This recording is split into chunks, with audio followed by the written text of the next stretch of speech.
Ja näin siis vuorossa keskisarja eli 84 kiloa.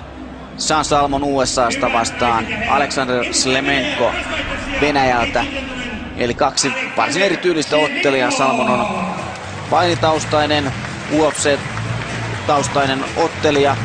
Ja taas Slemenko puolestaan on vähän niin kuin Tekken tai jotain muuta videopeliä pelaisi, niin sen tyylinen ottelija, että lähtee hyppypotkuja, kääntöpotkuja, hyppylyöntejä, mitä vaan voit kuvitella, oot nähnyt Kung Fu-elokuvissa, niin tältä mieheltä lähtee erittäin värikäs ottelija, yleisön menevä ottelija ja Fight Festival promotion on tehnyt hänen kanssa useamman sopimuksen juuri tämän takia, että on yksi Euroopan ehdottomastikin viihdyttävimpiä vapaa-ottelijoita.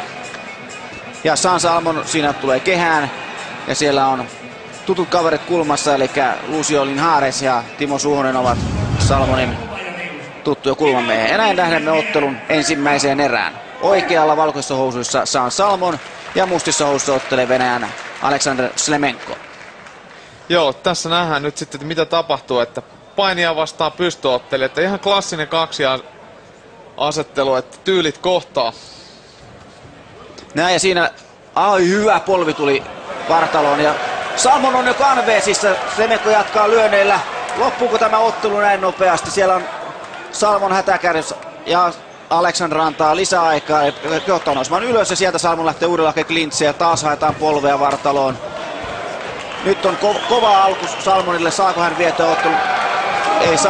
Ei, näin. Ottelu päättyy jo ensimmäisessä erässä keskeytyksellä.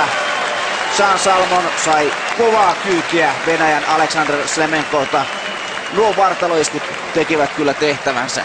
Joo, oli kyllä tiukkoja polvia ja tosiaan, niin kuin äsken sanoit, niin Slemenkolta voi odottaa ihan mitä vaan, että siellähän tuli vielä tommonen saksipolvikin, se ei osunut ja katsotaan nyt tilanne uudelleen, kun tulee ihan suoraa kylkiluihin ton maksan puolelle, varmasti teki kipeätä.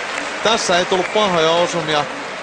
Slemenko teki fiksusti, kun päästi Salmonin ylös ja lähti uudelleen hakemaan sitä polvea. Ja nyt se taitaa sitä tässä kuvassa näkyy, että mitä tapahtuu. Oi! Toi teki varmasti kipeätä, että... Ja voittaja ensimmäisessä erässä Alexander Slemenko.